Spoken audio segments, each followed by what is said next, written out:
FIERF is an acronym, stands for Forging Industry Educational Research Foundation. For short, we call it the Forging Foundation.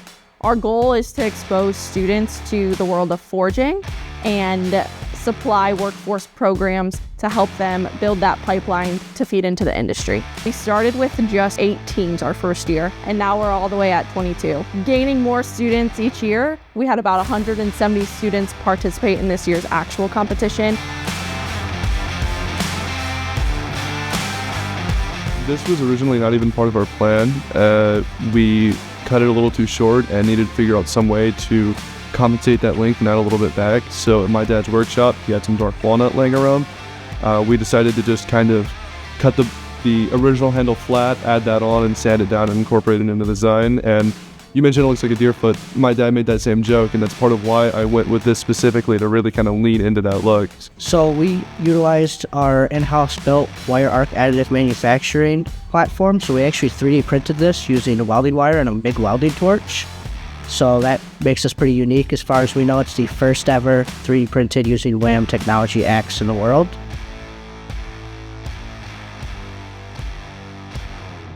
What makes a great axe is something that is heavy enough to do the job, but not too heavy that it's a pain to use. And the other thing that's really important to me is an edge that is sharp and stays sharp as long as is feasible.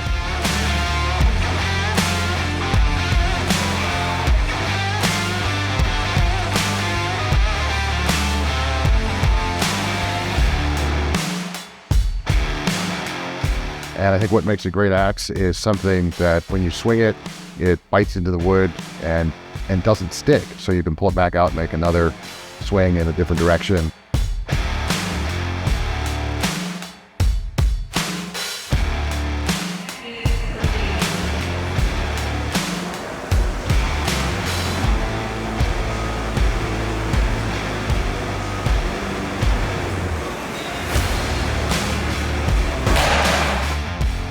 I'm surprised that cow femur broke instantly. Just one hit and it's just like, boom, gone.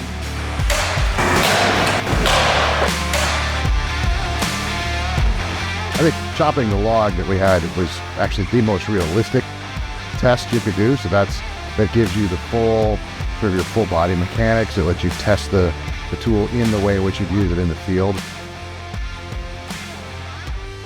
With any tool, it's designed to do a particular task. In this case, it's chopping wood, and so it's got to stay sharp.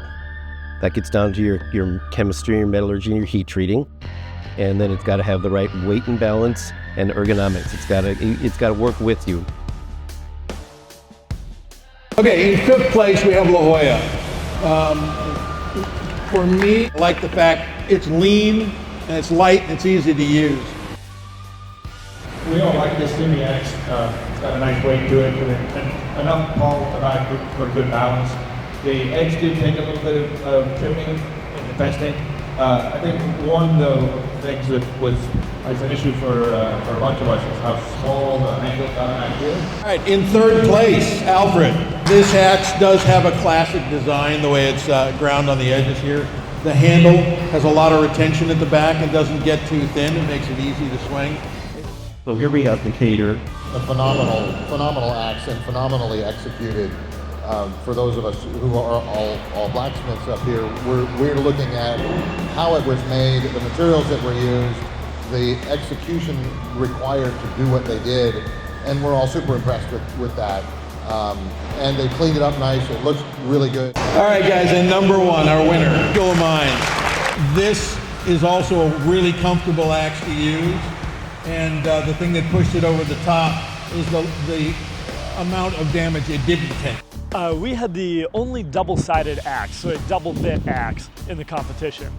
I would love to say that it was my idea. It was actually one of our friends we went out for dinner with.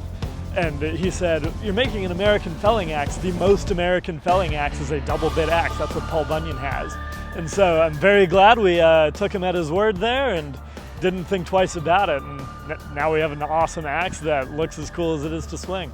Ours took very little damage, if any at all, really, which was not true for all of the teams. So we were really proud of that. I think it showed that we had the metallurgy behind it, as well as the design and everything else that went into it. With our 3 finalists, the fact that they had made axes that had classic shapes, classic handle shapes, and they fully functional axes.